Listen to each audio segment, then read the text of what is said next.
telefone. Na bengi bino kapona hizo bino kibisa kisensu awa direza kubukana.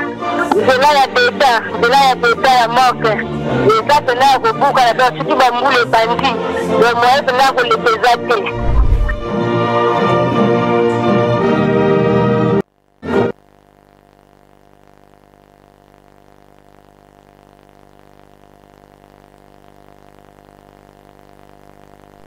Belgique aux Belges, le Rwanda aux Rwandais, l'Ouganda aux Ougandais, l'Angola aux Angolais, la République démocratique du Congo, Maurice, merveilleux Cherbo et pays béni boutique là-bas Congomani ya solo tata bomoko ekolo bomoko muluba ndeko na ngai muswali ndeko na ngai mukongo ndeko na ngai mungala ndeko na ngai musakata ndeko na ngai mutetela ndeko na ngai mumbala ndeko na ngai musakata ndeko na ngai bikolo biso ya Kongo nde esali ekolo moko tobengi bakongomani ya solo bakolo Kongo na pesi bino mbote pe boyei malamu na émission mboko yo ya nani émission ya peuple congolais émission ya baimboka émission ya bana mboka na lingi bino mingi bandeko na ngai boyei malamu na émission ya peuple bandeko esalaka ngai esengo mikolo miso soki tokomi na ngonga ya kobeta lisolo ya mboka na biso.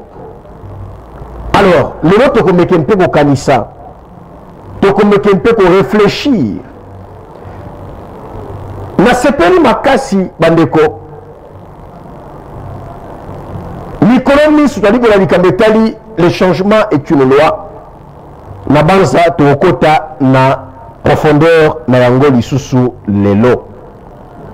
Kasi sikawa tokomeka nano kolobela likambetali prorogation ya état de siège na Ituri pe na nord pe sud Kivu bipai wapi état de siège etiama pour likambetali koti ya kimia na ba stratégie koti ya kimia na partie est ya mboka na biso kasi gouvernement et c'est là qui bongo na parlement na assemblée nationale pe sénat le lois qui na assemblée nationale yako pesa bango ndingisa ya ko proroger état de siège na Ituri pe nord sud Kivu yango wana lelo plénière ezala ki convoqué na assemblée nationale et kambama kibongo na premier vice-président ya chambre basse ya parlement ya mboka na biso pambate président na yango azali en déplacement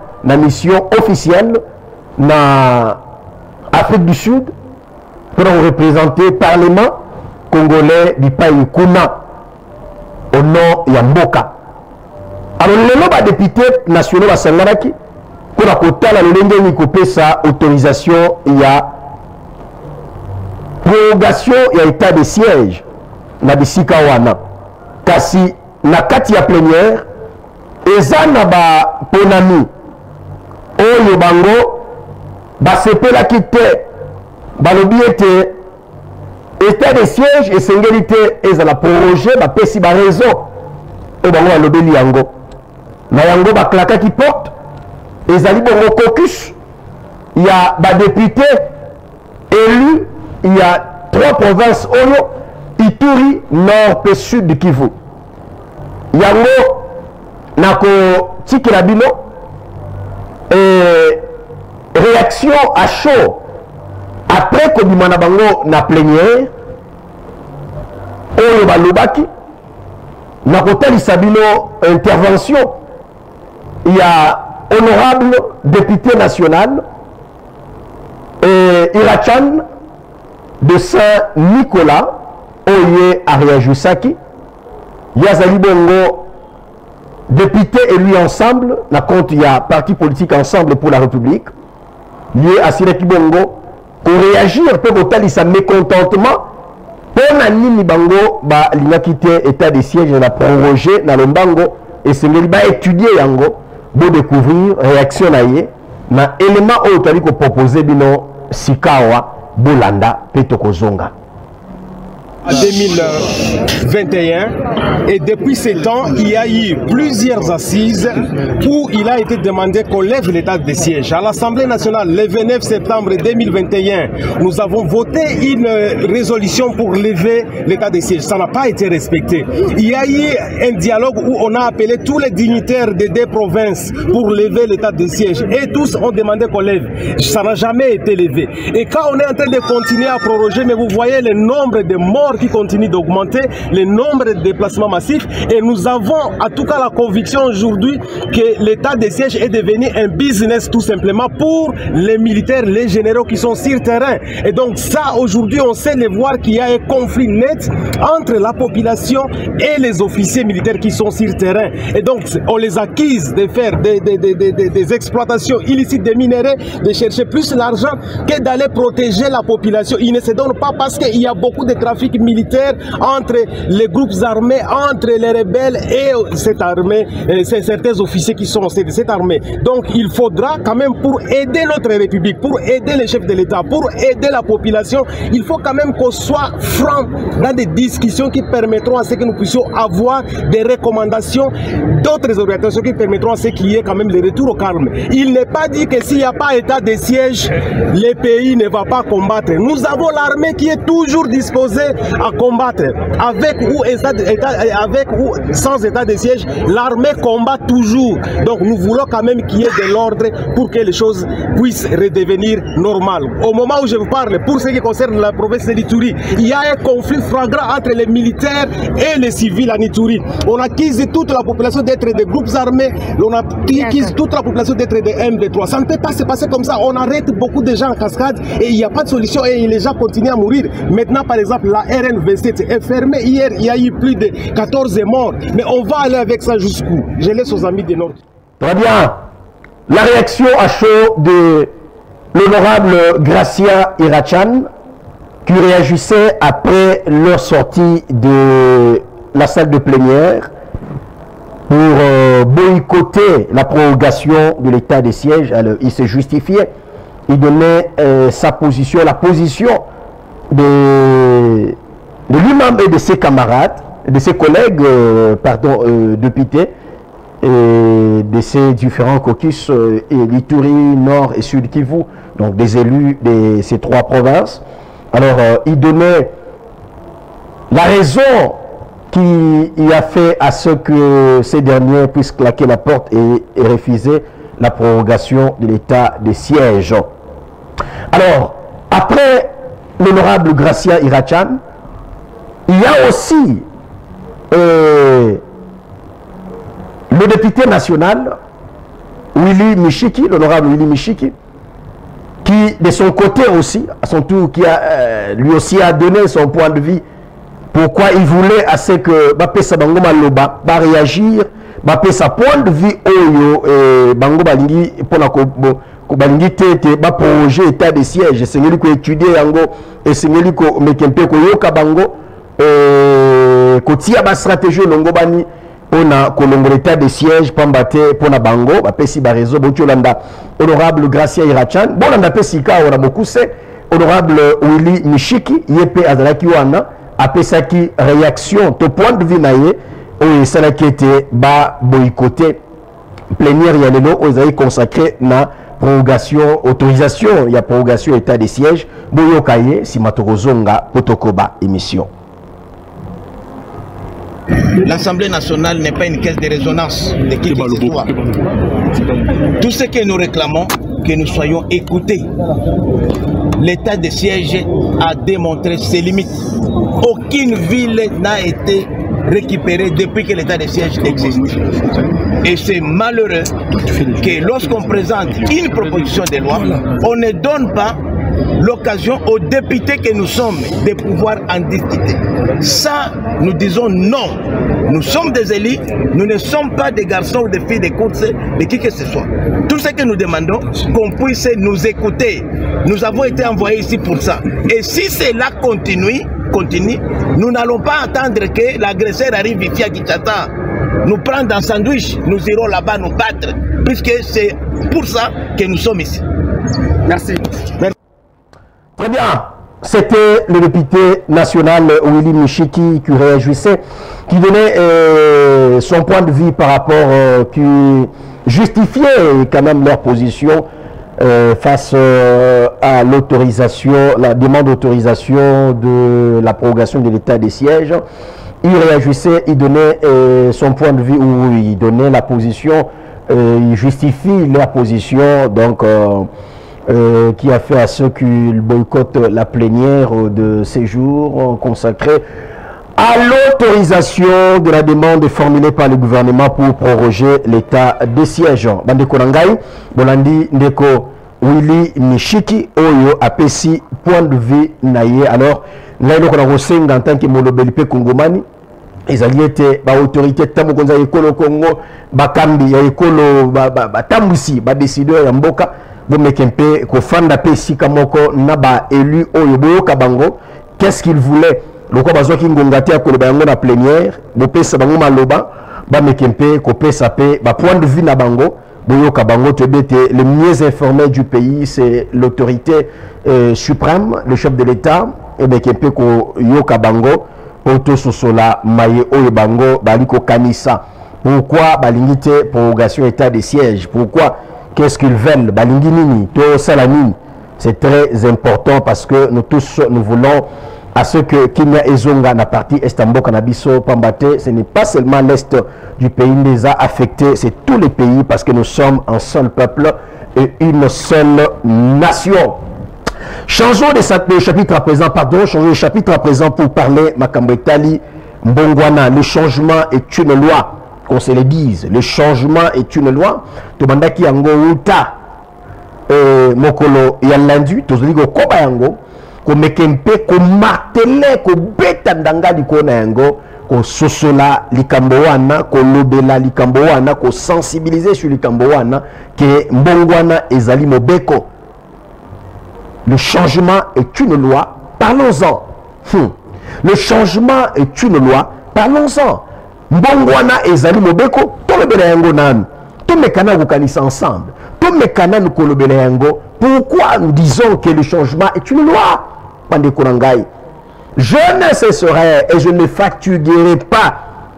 Il y a qu'à rappeler, il y a qu'à interpeller Bakongomani sur point to dossier thématique wana que Mbongwana et Zali Mobeko. Le changement est une loi et c'est to marteler sur Yango.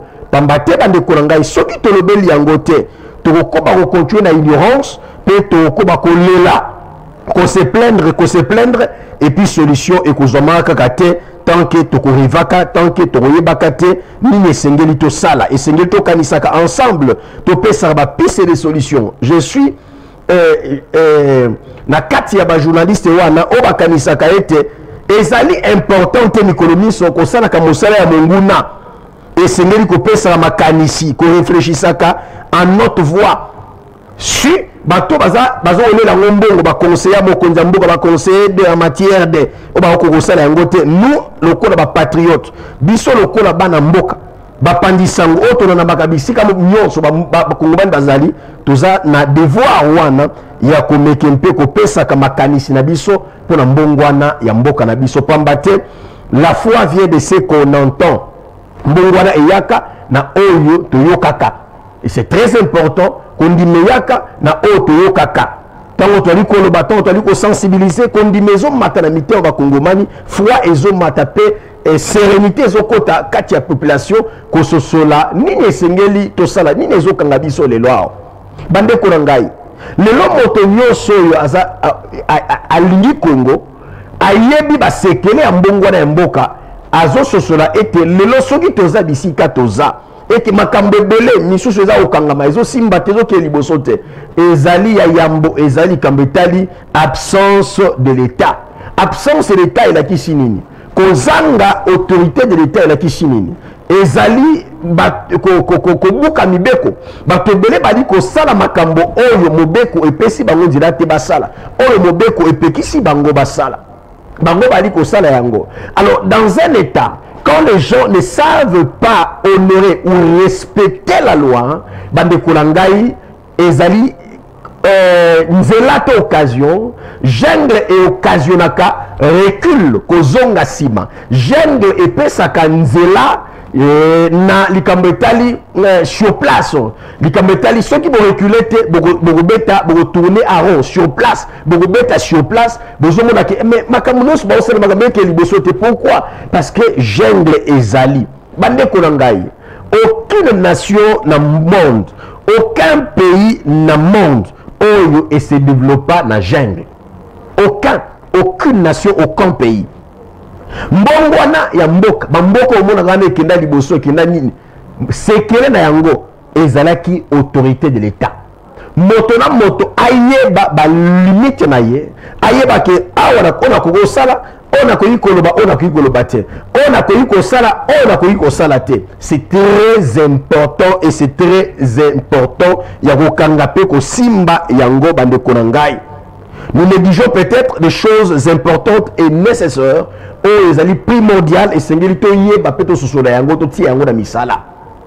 Le Congo tant on dit qu'on ne sait pas ba détournement bandeko pourquoi les gens ont le courage de détourner parce qu'ils savent ils tentent ils savent que ça peut arriver que au détourner bah c'est de l'autre côté ça peut arriver qu'au détourner ça peut arriver qu'au détourner aujourd'hui même pas noter c'est cette impunité qui a permis à ce que tout le monde a tobika sur place tobika ba makambo wana aba détourner kimbongo aba sala kiboy mais quand tu vas dans ba pays mususu okuta betizana te pourquoi parce que il y a l'état de droit il y a la loi qui dirige le pays na rappelaka bino awa micromis ce n'est pas en vain que Félix Tshisekedi Tangwazu Bokonzi le président de la République ayaki na liboso afandisa bokonzi na ye pouvoir na ye bokambi mboka na ye na otobengi état de droit elakisi nini état de droit elakisi botosi mibeko état de droit elakisi nul n'est au-dessus de la loi état de droit elakisi dur lex sed lex la loi est dure mais c'est la loi c'est ça l'état de droit. L'état de droit veut dire, le ministre, là où on prend l'état de droit, le ministre, l'autorité, Azalanani, Ayebi ete, Tozana, état de droit, je ne suis pas permis, Yakosala, Onyo, son aligné. Non, non, non, j'ai des limites. Dans un état de droit, chacun respecte ses prérogatives. Arokota na prérogative à motomosusu te, nous tali komona yango. Nali ko marteler pe ko insister. Bandeko, aucune nation au monde et kenda liboso kaka pona mokonzi mboka, jamais. Aucun chef de l'État a développé mboka ye moko. Le chef de l'État donne l'impulsion. Mokonzi mboka pesaka etinda. Ce n'est pas en vain dans un gouvernement. Nous avons l'équipe gouvernementale. Nous avons l'équipe gouvernement. On a Katina Yango, Toza na ba membre ebele, chacun na Katina Bango aza na prérogative naie. Nous avons le vice-premier ministre, ministre des Transports, le vice-premier ministre, ministre de l'Intérieur, Sécurité, Décentralisation, Affaires coutumières. Nous avons le ministre de la Défense. Nous avons le ministre de l'État, la Justice.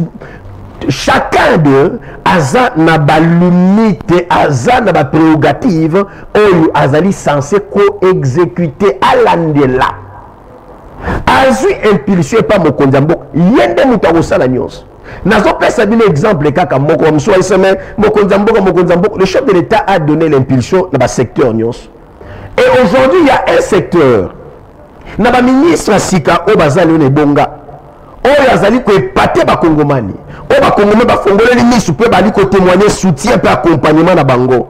Je parle du ministre d'État à la justice maître Constant Mutamba.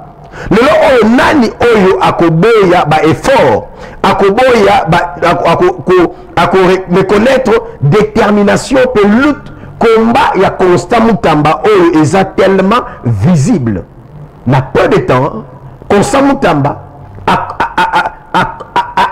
à mettre tout un pays, tout un peuple à accord à mettre bango na kondini sama baso cela était c'est possible il y a ko servir nation pe ko za la qui sa compétence ko bongo la makambo na temps moqué quand on veut on peut quand on veut on peut quand on a la volonté de faire on peut faire et Mutamba nous prouve que c'est vrai les loba oh Congoma na lobby eza solo n'a peu de temps comme ça Mutamba a coquille coupé sa bateau espoir et que mbongwana na justice ali kokota changement ali kokota changement na justice ali koya na tamboke mais pour la minité ba ministre de transport ministre de la défense ministre à boye bali ko convaincre population pino lelo parce que na kat na bango l'incompétence eza makasi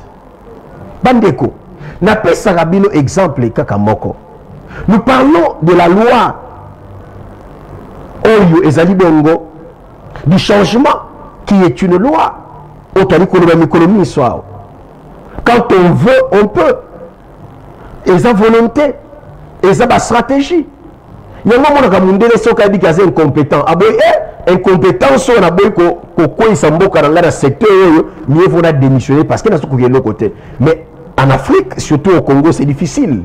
Il y a un autre qui au Congo, promettait qu'il y a 3 mois après chaque 3 mois, donc, à l'évaluation, il y a chaque ministre, ministre, ou Salimini, ou incompétent, va mettre Mopanzi. C'est comme ça. Nul n'est irremplaçable. Motonios est remplaçable. Et nous avons plusieurs Congolais compétents. On va construire quelque chose dans le secteur avec incompétence. Dans ce secteur, le secteur à transport, qu'on se le dise. Attends, sur un âme, ok. Nul eza, il y a pas le on a transport. Na boy na le avion tout ça avion tout ça la procédure il faut que na ngo tout ça mke to koma mais na makambo net ya mike makambo taliba aussi prix à transport makambo taliba tracasserie na manzela na manzela pas ba chauffeur makambo taliba embouteillage makambo belé wana je vous dis bande kona ngai je vous le dis ezali kambo il y a volonté politique ya ba dire ya ministre wana. Le nom de Jean-Pierre Bemba Gombo, dites-moi, Bobi Sangai, sincèrement, Abwani Kouranangai, Bobi Sangai, il y a sur le preuve que nous pouvons croire qu'il y a Jean-Pierre Bemba Gombo, qui est Azali Solo, que Pesabiso Elikia, qui a causé quelque chose, na Tamoke Otozana Yango Ao. Jusqu'à présent, signaux ya malamu et que convaincre le peuple est ananoté. Le peuple n'attend pas d'abord mais il y a Miké ba base même, ba base à Miké. Et je m'en ai. Alors que c'est un secteur technique, ils ont servi peut-être décision à suspendre niet ici. Constamment ambassadeur yango. Aya bien petit bon makamotali oh non pour nous senga ba ko casier judiciaire ko sala ba document pour nous tout ça et sengeli ko kende awa mbongo wana désormais au futa maswate te na banque numéro ya banque nani boy accueilli à canaliser makambo a ordre et à mettre mutu nyonso en accord et tout le monde a komaki obligé ya kotosa et kino le loto bika yango tozobika ba répercussion et mikano wana zwaki mais l'autre dans le secteur de transport o tozobika lelo ezana bana moko batiera baneta yisasawa bazozo ba mbongo ya ofele monsieur le ministre ayebi ni makambo na peut-être soit makambo wana mais soka yebi yango te soit vous êtes incompétent mais comment bokoyi ko tchaba inspecteur te ba mekempe ko inspecter ba pesa rapport na makambo etali secteur na yo on peut dire non Kinshasa Ah, un ministre provincial, il y a transport, oui, c'est à lui de faire ça. Mais c'est vous, Azalikolo, vous gérez le pays dans le secteur à transport. C'est vous qui engagez le secteur à transport dans Mboka Mobimba. Ce qui matière dans Kametali Kinshasa, et pas un ministre provincial. Mais c'est à vous, messieurs les ministres, il y a transport, il y a coupé ça ordre. Peut-être Kenya et quand dans le secteur voilà kolandi la kotia mobeko le transport na kisasa et matalo ko la ministre azate le ko ba kambi bazate vous trouvez ça normal bande konangai transport na kisasa et matalo ko la l'état azate est-ce que vous trouvez ça normal na yebisa kabino bandeko le changement est une loi de konangai kulutunangai de fin putu kulutunangai de fin putu o ali konangai. Na kolembate ko martelé na likambo wana. Le changement est une loi. Avec les Kinois Otoza, il faut Fimbo. Les Kinois sans Fimbo, bande korangai mawa, qui a dit qui baigne. Les Kinois, il faut, avec les Kinois, dans tous les secteurs, Odolingi, Kinia et Kota, il faut Kotia, Nobeko et Konza, et puis Fimbo, il fait Betama. Nayo qui passe na la kisamino ba image ya makambo etali bopeto bokola na deux images il y a oyo image authentique na bomba mikolo mileki na la kisarabino yango awa descente il y a vice gouverneur il y a ville Kinshasa excellence Edi Iyeli Molangi. Oh, l'économie soit un terrain pour les camétali assainissement, bah curage bah rivière. Au nom il y a titulaire naïe le gouverneur Daniel Bumbalubaki. Tata oh récemment il y a pas longtemps Azalaki et Sika oh akitaki na commune ya Kintambo na commune ya Kintambo na au côté juste ya rond-point Kintambo magasin akitaki kuna pour les camétali assainissement. A yemoko na pa yemoko na bensima ya assainissement akendaki kwa semir bisika wana pona kolongola ba salité kolongola mabele kolongola ba zelu kolongola ba bosoto na ki poubelle oyo bato ba mesana bosoto batiaki tina ba caniveau ayaki yemoko na équipe komisa yango botala image obokomona le lenge vice gouverneur aliko wasenir aliko simba pa na maboko nini simba ya assainissement na maboko pona ko évacuer ba déchets ba immondice boko sosola bande ko et puis na ko lakisa bino image mosusu o na zwi lelo na butu na poko atana bana ko ya ko sala émission na lekai kuna na zwi image wana na venir des écuries boko landa bande ko na mona ke les Kinois il faut fimbu bo soto et ozo ou te pa ba Kinois. Pas de raison, toi, na poubelle, bâtiment soit poubelle, bozabo soto. Et il faut ba autorité municipale, ba décision, il y a rigueur très rigoureuse, solité. Beaucoup échoué, le coup de Kinshasa Bopeto et les kaki et chouaki. Bon, la image, awa c'est le vice-gouverneur d'Ali Gossala Mosala comme Misabo Soto après Torozong. Bolanda.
C'est le vice-gouverneur ya ville ya Kinshasa Edi Iyeli kaka lesika oyo na Kintambo magasin ye moko aliko misa bandeko esika wana ekomaki peto balongoli bosoto balongoli matiti ekomaki propre po esika neza lokola toilette basoto ezalaki wana banyeyi bamasuba ezalaki wana mais ye alitala ye wana alikolongola ye moko sans même kolata masque mpona solo moni ye moko il s'est sacrifié lui-même ye wana na pao tala bisika ndenge ekomaki peto matiti nyonso bato baleka abayebi c'est juste avant koma na veni nguma na kwa Kintambo magasin na rompo wana ye moko azo ministère ndenge ezalaki bosudaki makasi administration komi peto mais na kolaki sabino quelques semaines après to quelques jours après le ndenge komi lelo ngai mona leki wana bokolanda moi extra vidéo na zuka na bouton tali sabino ke ba kinois ebele boza mutema mabe vous avez un mauvais ba mutema likundu boza mutema mabe boza mutema bondoki vous comment essayer de remettre propre après bien vous en avez courage Bumba on sait le côté non on sait le côté vous pensez que Kinshasa ya Bumba il y a Yeli hein Kinshasa c'est pour tous les Congolais c'est pour tous les Kinois bozobika wana parce qu'il y a des Kinois tocha bosoto ba ofinga Bumba détrompez-vous Bumba vendre la Kintambo magasin te Bumba vendre la liboso le pont na binote so che bosoto sur le bio bozo malaria bozo malade bozo typhoïde ce n'est pas Bumba. Il faut qu'on se le dise parce que ils pensent que tout ça la sur le ba ofinga autorité des ignorants, des sorciers. Arrêtez mutema mabe o bozana yango. Motauti na bosoto na ya bwaki wana bakotala total. Comment on peut jeter des immondices là où il y a la propriété? Ce n'est pas sérieux, ce n'est pas normal. Ça veut avoir un cœur de sorcier. Botala image, léona leki wana na yoki passe bande korangai. Nazu image na yoki mutema passe. Place wana mama suba, place wana bazongeli ko kaka. Ah non, c'est grave. C'est à vous aussi, autorité, de décision très très sévère. Pour la bateau, na permettre ma pangouana, pour suspendre les bango. C'est à eux aussi à veiller pour la salubrité. Il y a des on a bon la image, il y a l'élo. Après l'évacuation, botan le n'est commis. Passe.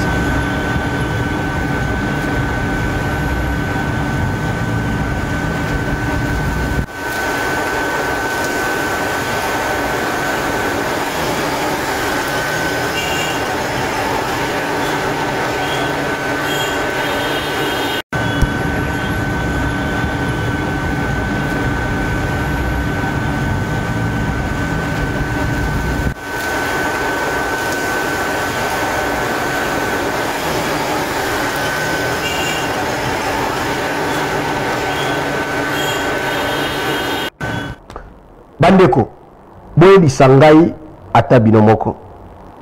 Ata bazalaka mutema mabe. Vous pensez que Kobonga Kinshasa eza honneur ya Bumba na Iyeli boza mutema mabe. Bomi kosi. Kobonga Kinshasa eza fierté ya bino watu na Kinshasa. Kozala peto ya Kinshasa est un honneur, il y a tous les Kinois, et puis tous les Congolais, parce que c'est la fierté de notre pays, de notre capitale. Mais j'interpelle ici le dirigeant. Monsieur le gouverneur et tata vice-gouverneur, prenez des décisions sévères. Namapau, occupant, on va dire qu'occupé, tout ça, besoin de ça, service à hygiène. Bato wana bazala ba sentinelle et liboso na pango na bango ya ba voisin ba voisine tout ça ceux qui ba kuti bo soto poubelle bo sanctionner ba futi amende bato ba ko bando banga ba ozala ba sentinelle ba kengeli ya bisika bazali mais bato ba fanda na esika oyo so kiti moke le pango za wana porte eza liboso wana en face ba fuba ba sentinelle ya okengela so ba moni moto ba bengi police bakangi il faut to takisaza sans, je vous dis, sans rigueur, il y a aucun bateau. Il y a tout ça, il y a aussi la boloko, il y a cachot. Kinshasa et comme on peut tout. Les gens à Kinshasa, ils ont sautant. Ils ont salité. Ils ont trop sale. Ils ont likundu. Mais la même personne est à cause de la première, il y a insulté, il y a critiqué Félix, il y a critiqué Bumba. Il y a critiqué Souminois, il y a critiqué Yeli. Même mot, na yango, le kola to linyimbe ngwana. s'il vous plaît, botia rigueur, il y a Mibeko. Mibeko et Sala, Mibeko et Konza, Mibeko et Kamba et Kolo. Ce qui était tout regretter et vous allez tard, Neko Kende. Mboko le peut bunga. Ba secteur de l'époque de la relever. Ba secteur de l'époque téléma. Et zo senga bino rigueur, il y a Mibeko et Kota. Rigueur, il y a loi et Fanda. Rigueur, il y a Mibeko et Fanda. Ba te bele ba Mboko, je vous dis ça. Permettez-moi à Kobisa Binango. Bato baza capable. Les gens aiment les incompétents. Ils soutiennent les incompétents. Les incompétents, bah, dit combattre, bah, homme compétent, bah, personne compétente. Comment on combat l'honorable Michael, Lukoki Nsimba, le directeur de cabinet, il y a Mama Soumino, directeur, il y a cabinet, il y a premier ministre. Aza combattu le Ponanine parce qu'il est compétent, parce qu'il travaille dans la vision du peuple d'abord. On n'aime pas les incompétents.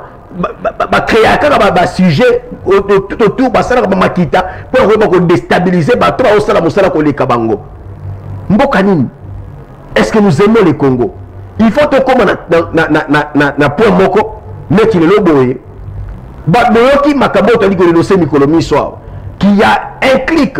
Il va soi-disant autorité na Congo central ba osangan ko sala nyos pour voir cette image ya mutu lokola Michael l'honorable Michael Lukoki Ntimba.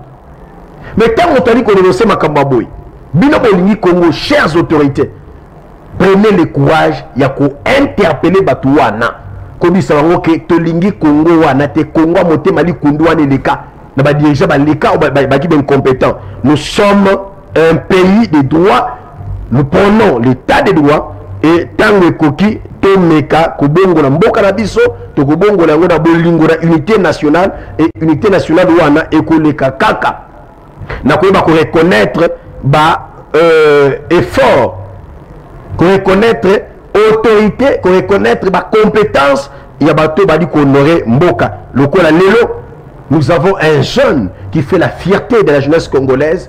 Na prouesse na ye, na compétence na ye, na bouanya na ye. Je parle de l'honorable Michael Lukoki Ntimba, Ouazali Bongo, directeur, il y a cabinet, il y a maman première ministre, il y a Mboka Nabiso.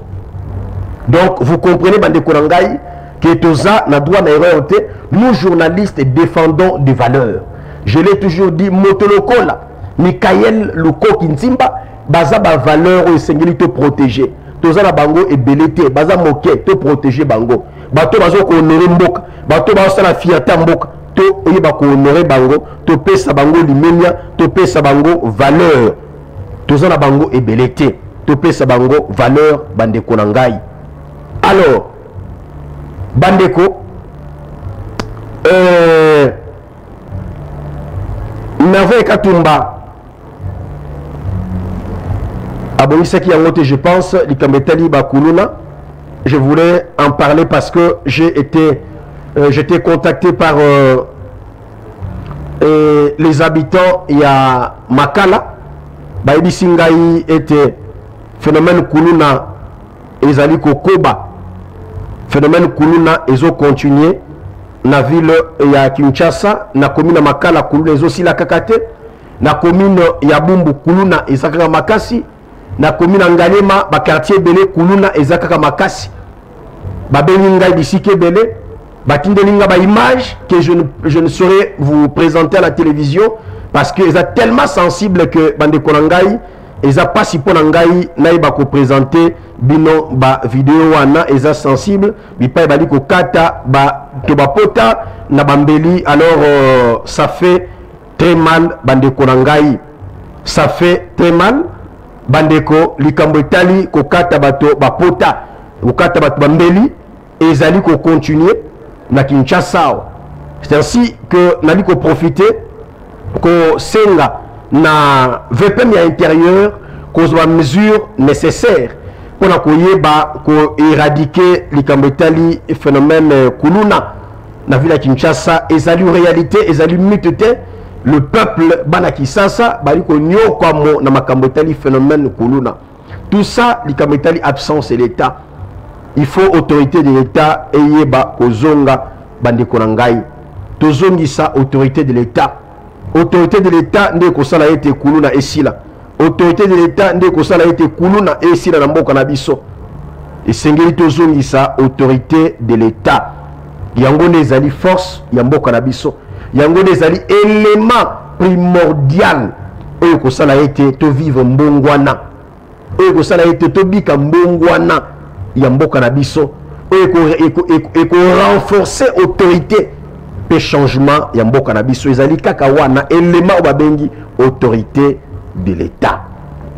Alors bande ko bobi pengai na pesi suko ngonga oyo alinga contribuer au benga biso ko bipe biso te ko benga biso na numéro wana na WhatsApp toza connecté toza branché toza en ligne ko benga biso na WhatsApp to yamba yo to bengi biso na appel normal ko pesa contribution na yo na makambo to ali ko lobela. Awa na pourquoi il y a le changement est une loi, parlons-en. Kuluna ils ont continué mais ça n'a pas dit que non kuluna ici la kuluna za souda gisasa te bande konangai makambo ali ko salima ali ko démontrer que autorité de l'État ezate tozwa bandeko nanzela ya singa mbote mwana mboka.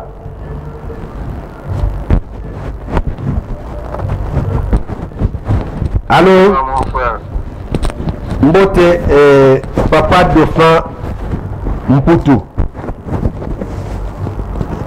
Oui mon frère, merci beaucoup par rapport à thème na yo ya mikolo lelo. Na sebel na yango par rapport à biloko abordé. Eza biloko yo eko changer bato. Je crois bien na route komela yo pe moi mingi na kata ni na yo. OK. Par exemple, l'eau est allé au Soto. Au Soto, il y a un mon frère, ils allaient dans la carte d'abord, il y a mentalité. Ce qui mentalité, il y a un qui mais il y a un champ.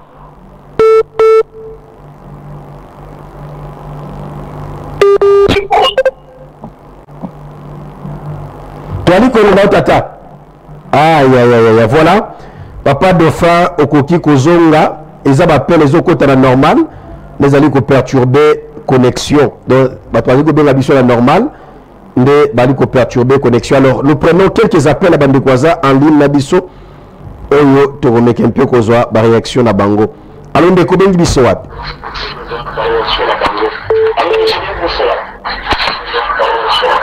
Allô? Oui, moi, je suis en train de oui, toujours la ndao tata. Dieu merci. Oui, Dieu merci. Toujours kayo. Oui, biso vraiment na ozoni awa na ngalema na kamunga awa. Ono nezala kamoyete. Moyete vraiment.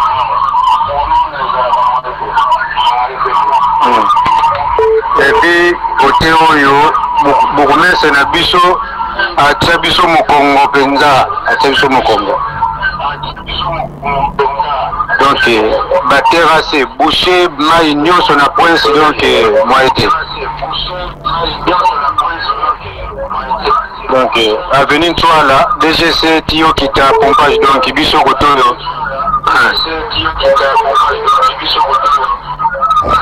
Donc ceux qui atiki biso bolombo ta ozo banda boye kozala dégâts penza dégâts.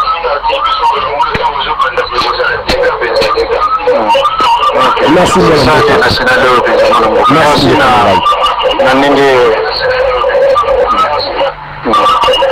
merci beaucoup. Alors, chers dirigeants, merci beaucoup. On est à chaque du lundi au vendredi, dans l'autorisation en direct à 21h. Merci beaucoup. Très bien. Tozwa Ndeko Sousou pour Tokoba émission Nabiso. Il y a pourquoi moi lelo. Allô, Ndeko Biswap. Allô? Allô, bonsoir. Mbote moi Mboko Biswap. Ouais, j'ai un anniversaire. Merci beaucoup. Ouais, papa. Papa. Émission en tout cas, ils ont ça la vision bien. Ils ont l'andango à chaque fois dans la moussala. Et comme on voit dit qu'il est dans la rapide, on a la démission.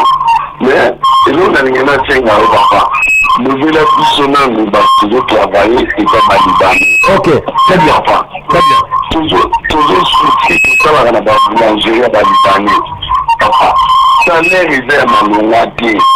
Bien que bandeko bazosala bagrève na bavile wana biso na baboulangerie tosala na bagrève bien papa moto azosala azokota 7 heures jusqu'à lobi na 7 heures bazofuta ye 10 000 francs okoza epi basoexige kokosalela bango 70 taki ya mapa papa ata yo moko 70 taki ozofuta moto 10 000 francs baboulangerie dans la bâtisse mais papa makeke babungu bavilingi ya balibane eta monaka te papa toujours souffrir na biso epuis soki oye kotala condition ya batravailleur toilette mabe mai ya komela ezalaka te epuis obela ozoka etali libane te papa mboka oyo tozokende wapi papa na ngai chef de l'État Pachi Béton, papa, pardon.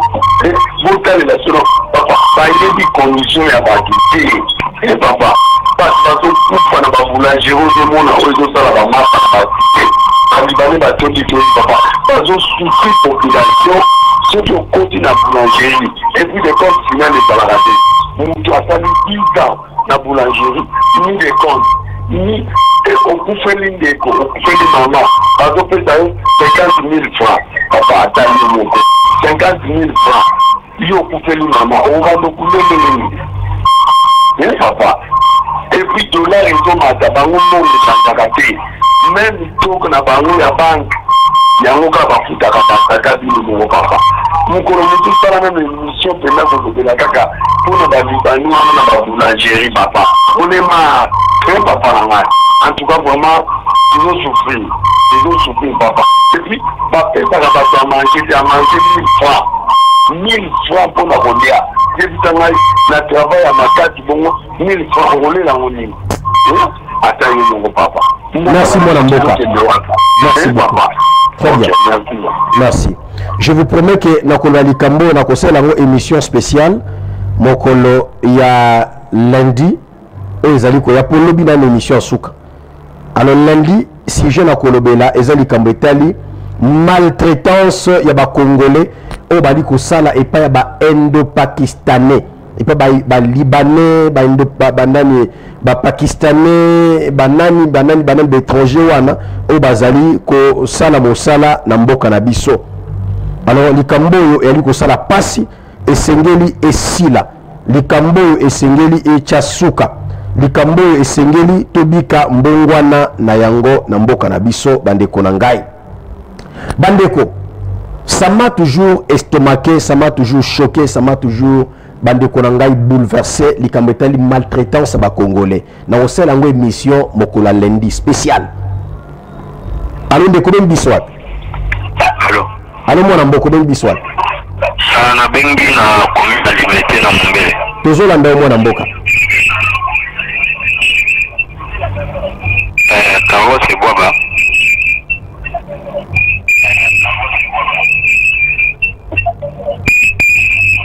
Kitisa voli mandako kaka, kitisa voli matevo na ndako. Tozolanda yo. So ape na Mumbele kuluna trop. Na Mumbele kuluna ezo continuer. Bon, ya mibale ezape ezo continuer. Na société eza mankana wana o ba benga ngo kulusu wana bazo matraiter bato na commune na Mumbele moite.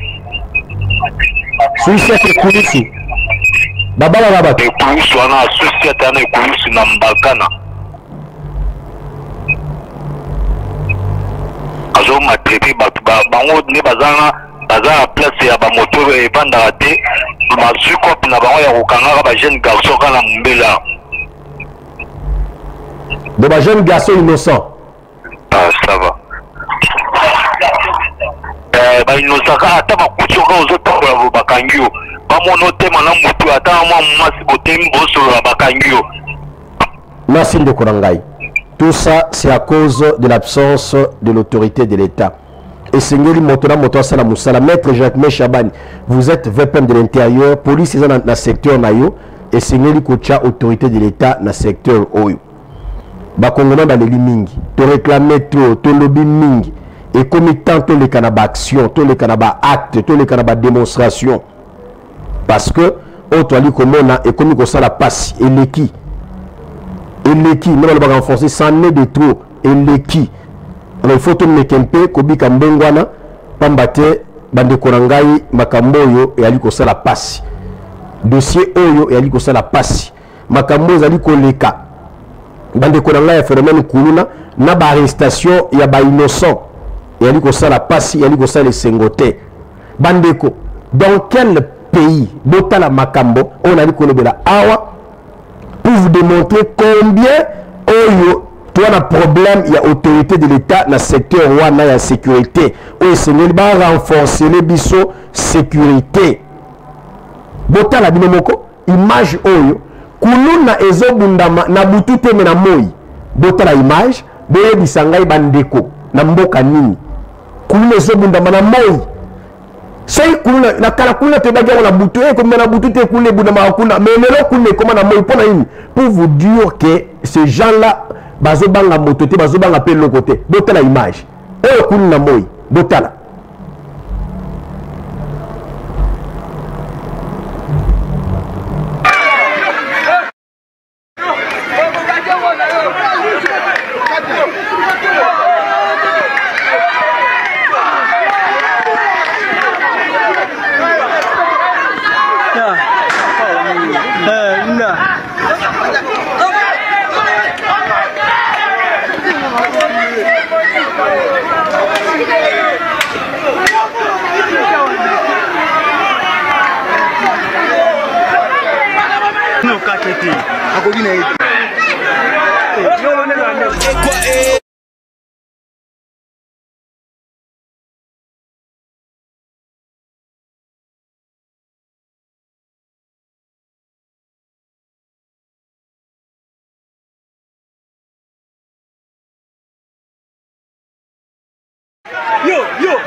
Andi bazuka na penze ite ona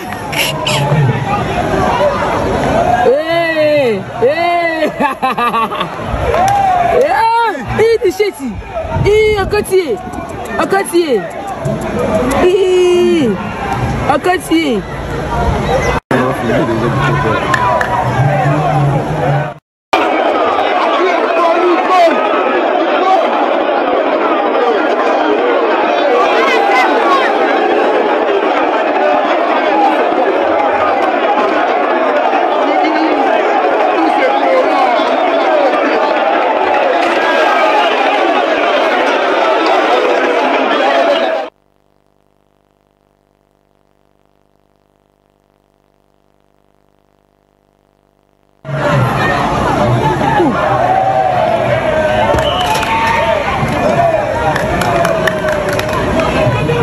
bazuka na penze ite ona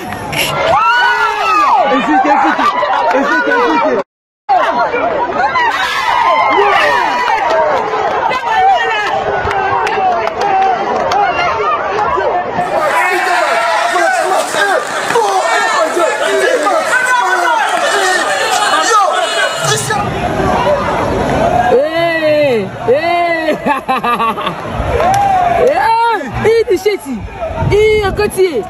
akati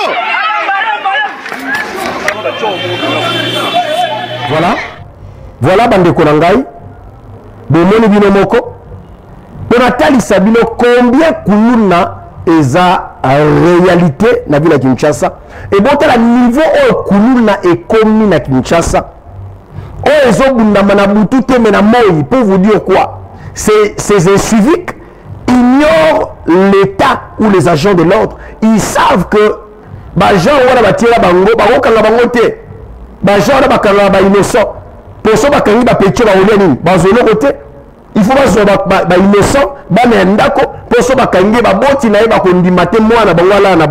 pour ça qu'ils ont amende et puis amende dans la caisse à l'État, na poche à policier. Ce n'est pas normal. Ce n'est pas sérieux. Messieurs le VPAM de l'intérieur, aider la vision du chef de l'État et quota na mosala, na secteur ou na sécurité. Ce qui va commissaire, Ali Gossana Mosala qui te voté, mettez un autre pour la crédibilité du chef de l'État, la crédibilité et la sécurité du peuple. Quel niveau au Koulouna et Zana Kisasa, et autres accès absence de l'État, les autres accès reconnaître que l'État a réel na Kisasa. Ce n'est pas normal. Voilà. D'ailleurs, on ne sent pas qu'il y a un ministre des Transports, ni au niveau national qui est provincial.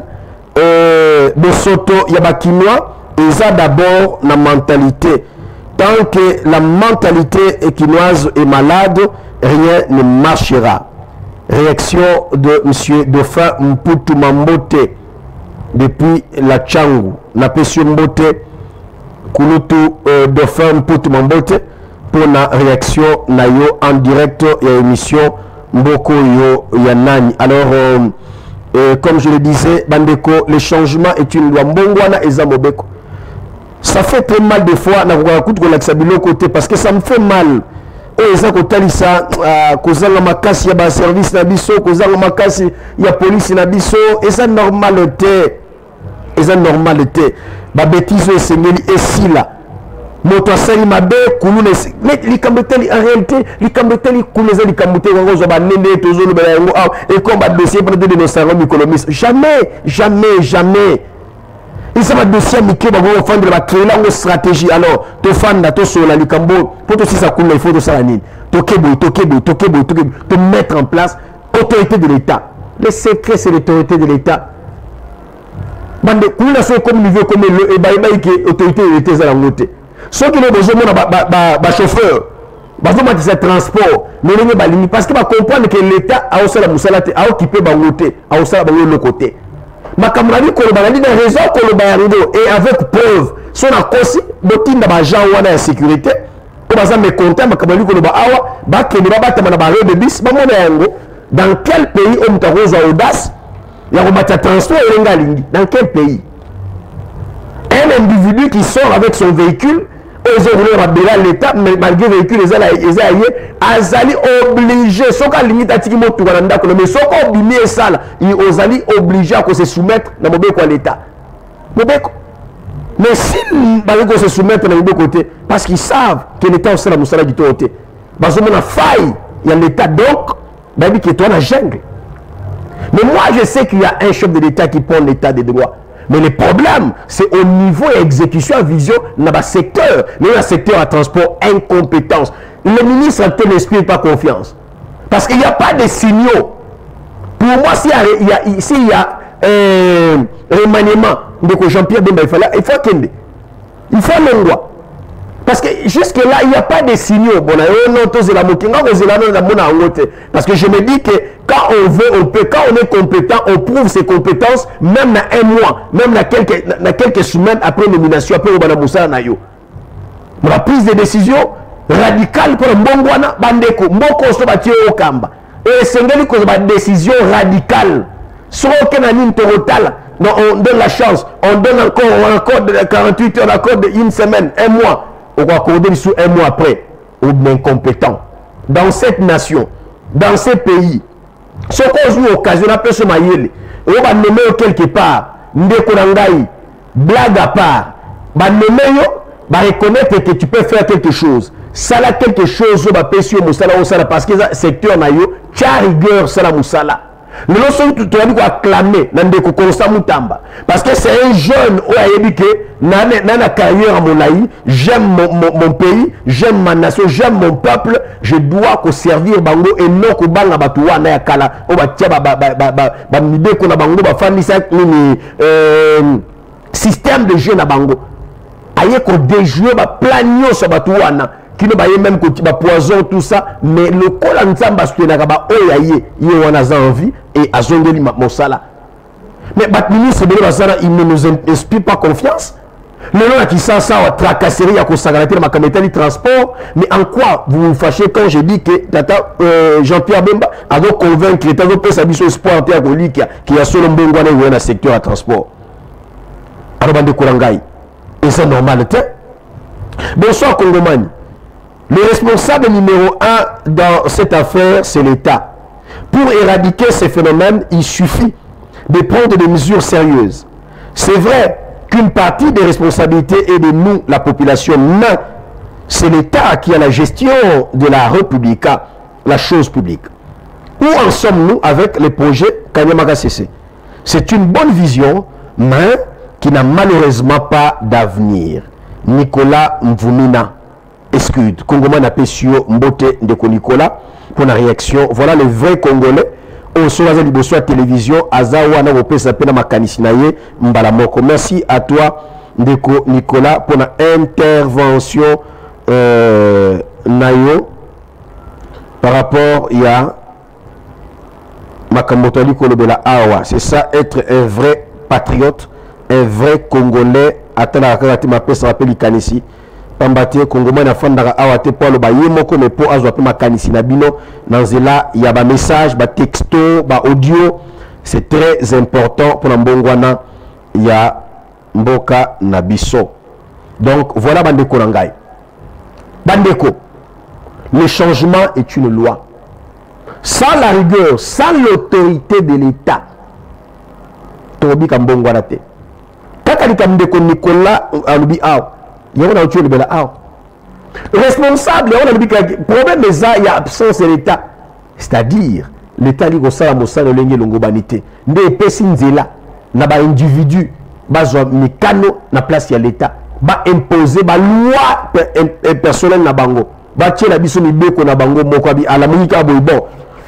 Transport économie et 1000 francs et comme 1500. Hey, ba kabiso le gana Congo bandeko et ça gana passe ozomituna hey mboka ni moyo yango monto kila émission mboko ya nani eza pas biloko oyo eza normalité dans un pays où il y a un ministre qu'on appelle excellence par les membres de son cabinet et les membres de son parti politique et de sa famille politique bah on dit excellence sans awana mais pandeko vous êtes fier d'appeler votre excellence votre ministre excellence après avoir conseillé l'introspection conseillé l'analyse et la gestion naïe de bengue pe excellence et fierté tous ça flatterie tous ça par respect na âge naïe te bengue excellence et c'est normalité c'est notre pays celui qui le dit solo tembe et qui a de sauter ce n'est pas journaliste c'est pas comme politicien mboke ekufi il faut toujours les journalistes biso ba oyo toyebi identité na tanga qui reste pour servir la nation pour servir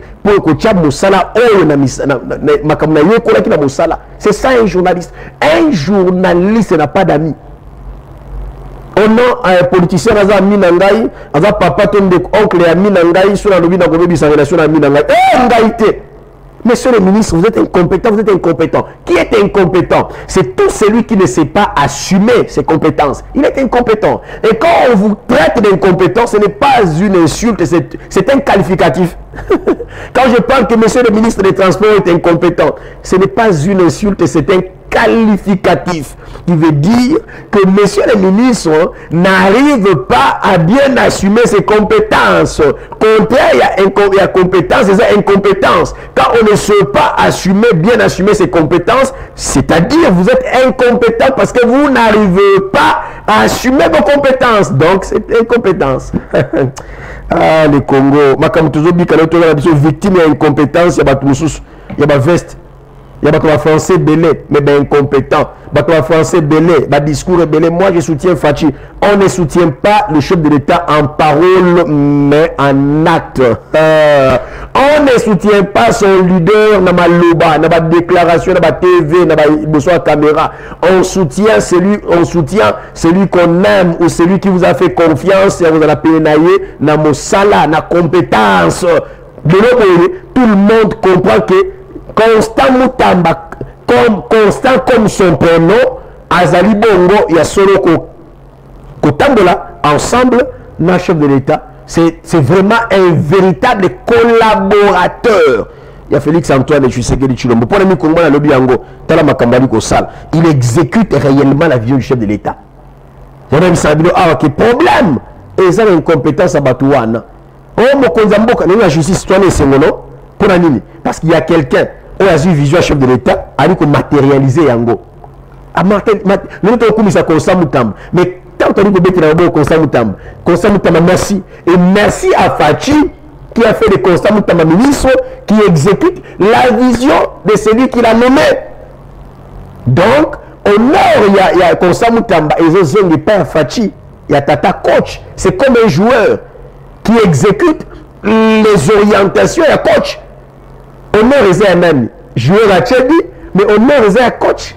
On a essayer confiance dans le terrain, malgré le joueur va se donner à tirer le terrain, à Ndimaki dans la capacité, il y a joueur Wana, Kende, tout ça, et ma camarade, on a soutien dans Ngaï, montant qu'on le match, Ngaï. Ce n'est pas quelqu'un d'autre. Il y a l'autre monde à Kalelo. Mais nous réclamons aujourd'hui, remaniement, et c'est le matin, tout au mois de décembre. Ministre ministre actuel de transport Nabiso papa Nabiso moi Mboka Jean-Pierre Bemba Gombo akende kopema alonga wana chercher quelqu'un d'autre pour le transport parce que tirelo signé ya malonga ya assurance ezate bolongolaye botira biso moto mosusu transport technique et la service mot technique au peuple à la économiste azonyo ko na makambo wana na mboka nini o muto akomata transport olenga lingi na tongo plus musu na midi plus musu na poko plus musu poni ba osala yango ba wi ke l'état zate na secteur wana eza normal te bandeko na ngai eza normal te. Alors pour to silisa to sugisa ao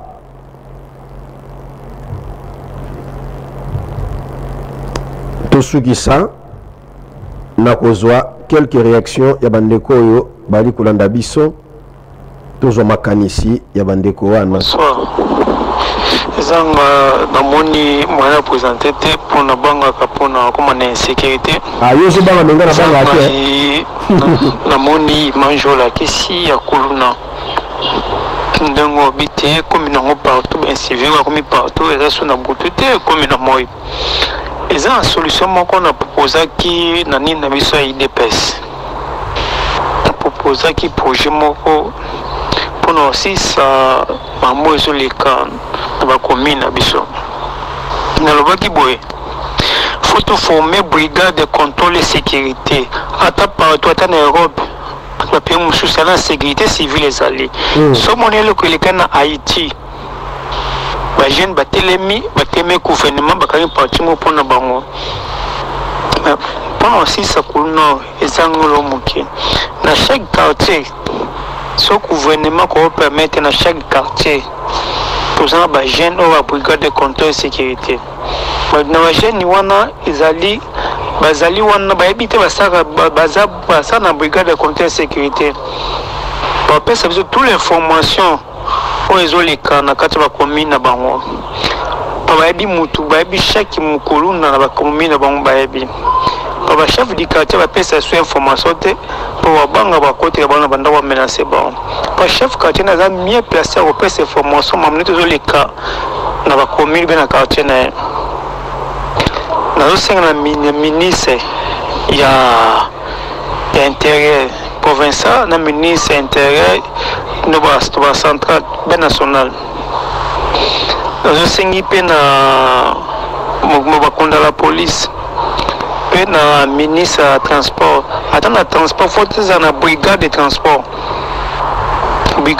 wana tout ça na bango ezali na bare bango éviter la brigade na bazali ceux qui vont bébé zali bakangana bateau à transport bateau n'était au bas compte pour charger transport compter mikanda na batasi koko kanga bon pour ani base ya transport comme matezali ba charger ba bele la kaba comme mani ne bango na sima aseko pas so mutu ka si habiter ça 2000 ta 2500 pas ba PC di pas charger ba PC mo ya mutu moko on a sécurité et c'est le communiquer aussi là cause ba jeune na chaque commune na PC exemple à chaque commune to 500 to 1000 papa qu'on est ici là et à demander quoi tu développer mingi te pesali projet moko non penda na bimission penda te na brigade de contrôle sécurité tous ali pena bato ba service anti incendie pour ani mutu kana so tout ya la police mutu kana to anti incendie ko ta ba komi mususu na ba quartier mususu na ba vini mususu ko tate na ba vini mususu pena ko za tunnel mutu eto ko tate mais ba service en bazali pona côté ko intervenir ko boma wa moto na ba ballon anti incendie pendant qu'on commence moto je pèle pas moto pas sauver moto pas sauver bateau non bon ben il non bateau au bazan à passe au moins accident salami nanjela bateau pas sauver moto oh la salle c'est là un problème bon ba weli ko kanga ba photo.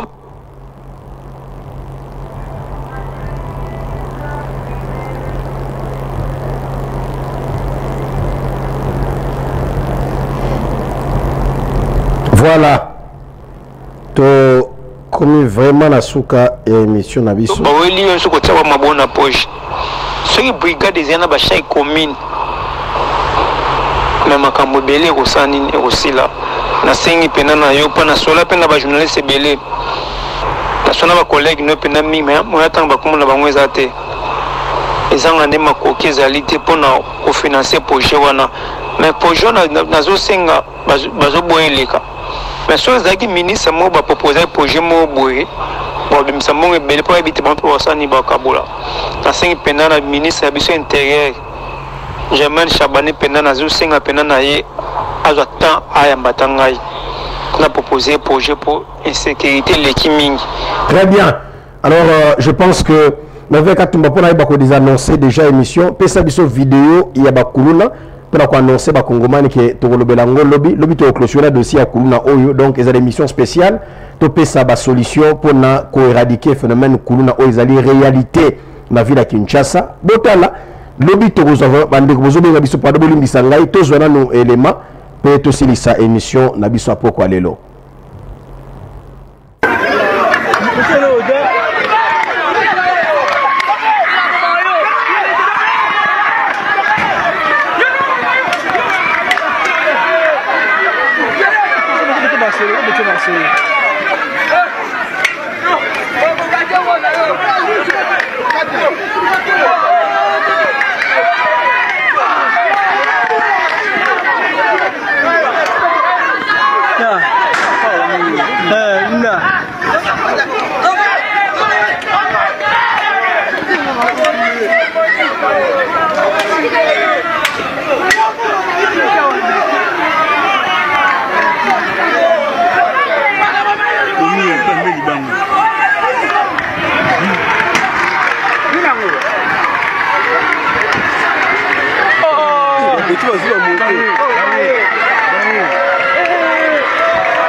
Ah, bah ouais, ça va mentir.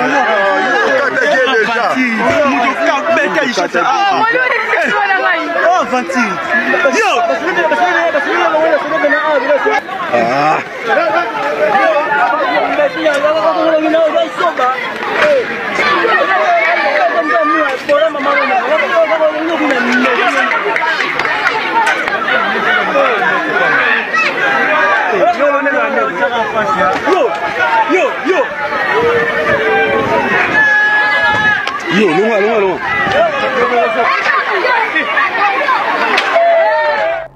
Voilà. Très bien. Bonsoir Papa Kongomani. C'est regrettable pour la RDC. La RDC ne changera pas suite aux mauvaises gouvernances. C'est bienvenu Mondo. Bonsoir Jean-Pierre Bemba, Mossalam Mabé. Akimi ma défense a eu un transport à Zosala et l'autre côté.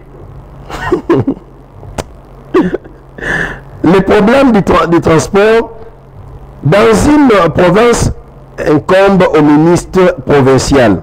Les problèmes du transport dans une province incombent au ministre provincial et son gouverneur, mais pas le ministre national, c'est Jean Goy.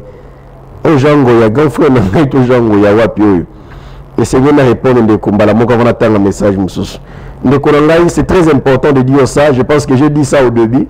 Même si ça incombe, il y a dans la province, il y a des dossiers qui incombent le ministre provincial, mais le ministre provincial a sous-tutelle et titulaire naïe. Donc, il y a le ministre national qui contrôle toute la République. Ce qui est la prérogative du ministre provincial, le ministre national a le devoir, il y a qu'interpeller la province, il faut représenter la province, la province, le secteur Rwanda, pour dire qu'on travaille ensemble. Donc, Azali censé condamner la Yango. Donc, c'est ça le problème de Kolangaï. Bonsoir, Eza Pasipe Mawa, Namboka, Oyo Kuluna et Mati, Lisusu Makasi, et Mati Niveau. Pardon, tant le message, Nangaï, Jean-Pierre Bemba, Akimi, Akimi, de Kagame, il fallait Asomba Mituka, Azoé la contrôle technique, Azoé la Mbongo. Maintenant, le message dans le Kolangaï. Bonsoir, Père. Vraiment, Mboka Oyo Eza Pasi. Ah, Nzambe Asunga Kaka. Très bien. Alors, nous sommes arrivés à la fin de notre émission. Il y a des acclamations. Je ne sais pas, beaucoup de gens sont pour vous féliciter l'émission Kitoko to Ezali Nini.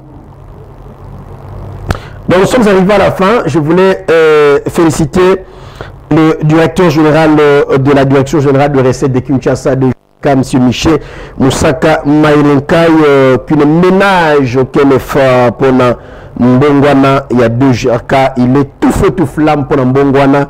Il y a Makametali mobilisation accrue des recettes. Il touche partout où il faut pour qu'il y ait un secteur, pour le domaine Wana. Mais avec la image, il y a résumé, il y a info concernant Makametali 2GRK.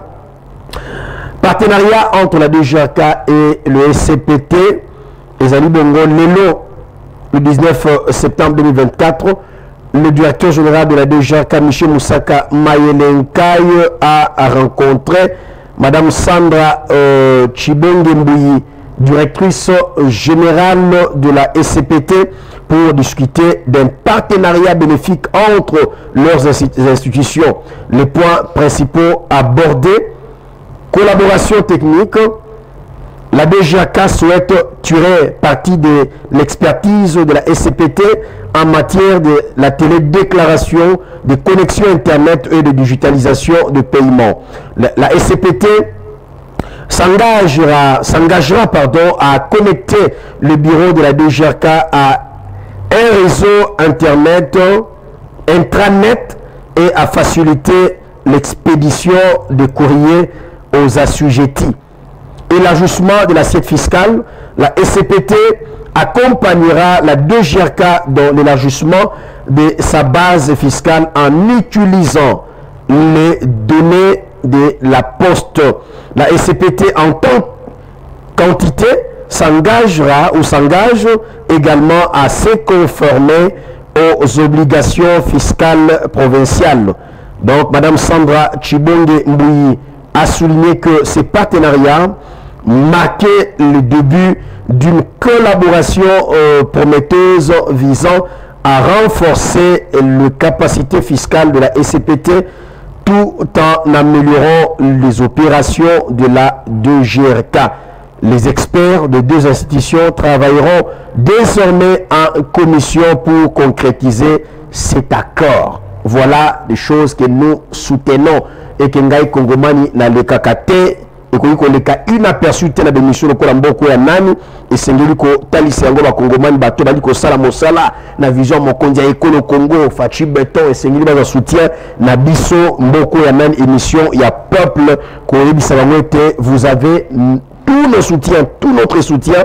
Tata Michel Moussaka Mayelenkai, le DG compétent, il y a DGK qui rassure jusqu'à ce jour et que ça c'est côté élément, qui ça est Zobonga, qui ça Mbongwane Zoya, il y a quelqu'un qui accompagne réellement le gouverneur, l'actuel Daniel Bumbalubaki, dans ma kametali ko pesa misono, Pete Kinshasa et Tongamape et Bongwana. Michel Moussaka rassure.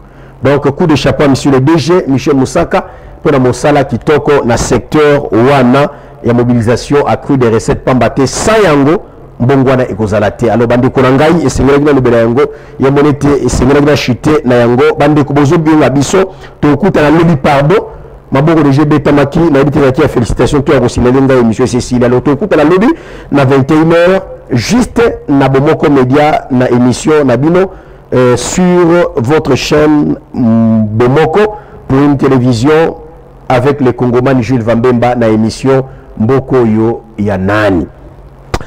Très bien, tu suis ici pour Lelo. Merci à monsieur le directeur général de la DGRK pour la Moussala Kitoko. Merci à vous, Tata DG pour la Moussala Malamu. Merci pour la Moussala Kitoko. Merci à Merveille Katumba pour la Moussala Kitoko. Merveille Katumba, le jeune intelligent, le célibataire le plus intelligent, mais c'est n'est pas bas la qualité. Anniversaire, le gars qui a fêté Moko, n'habite tant à Limo qui a fêté na Kassavou parce qu'il y a qui me la Kamingi Kuna. N'habite on a Zananini, na Kenini, mais c'est Dieu seul qui sait. Mais sinon, félicitations à Merveille Katumba. C'est un célibataire et un jeune très sérieux. Donc, merci à vous, ingénieur. Merci au patron HK, Honoré Kabongo, pour le soutien. Le Congoman fait son travail. Tous ensemble, la vision, toujours, il y a soutenir un bouquet qui est de Liboso, bisous de la valeur, valeur. Merci à vous, papa Honoré Kabongo HK, les boss, merci à vous. Merci au président Jean-Paul Chouvila Ilunga, moi, Bitinde, Congoman, l'homme intelligent, la sagesse elle-même. Merci papa Jean-Paul pour le soutien. Merci Naya Martin Kalamba. Il y a Martin. Merci à vous, monsieur le directeur général adjoint. Il y a Bomoko Topesio Mbote Kongobana Dingyo Mingi. Merci na maître Fabrice. Donc, Soko Meki a Roberto gauche droite. N'habitez sur le Nazo Kanisa. On a moto sur le Pesa Bongo pour la monate. Mais Nazo Lika. Parce que tu dois être maître. Espérons. Et ce qui est India, après ma coffre au temple de solo, il y a bas cité, mais il y a solo, sportif à solo. Parce que tu dois être maître, maître, il y a Otonga, maître, il y a ma coffre, mais sinon, merci à vous, maître, merci à toi, maître Fabrice. Et Patrick Paboudako, je me soupe faux. Tout le monde à moi, à terre, j'ai ça, mais maintenant, tout le monde a pété. Alors, on se revoit demain à 21h juste, avec le même plaisir. Merci à tous les Congolais qui nous ont suivis. Merci à Kouloutou, Dauphin, Poutou. Mambote, merci à tous les Congolais de Bélé, Kolandabiso, au coup de 21h. Que Dieu bénisse les Congos et que Dieu bénisse le peuple congolais. Merci à mon épouse, ma chère, ma tendre épouse, Madame Isabelle Chonimbemba. Je t'aime fort, mon amour, la lingio mingi. Basalazo, la kagate, Bosalazo et Talibisote. Lobby. Que la vérité l'emporte sur le mensonge systémique, que les médiocres dégagent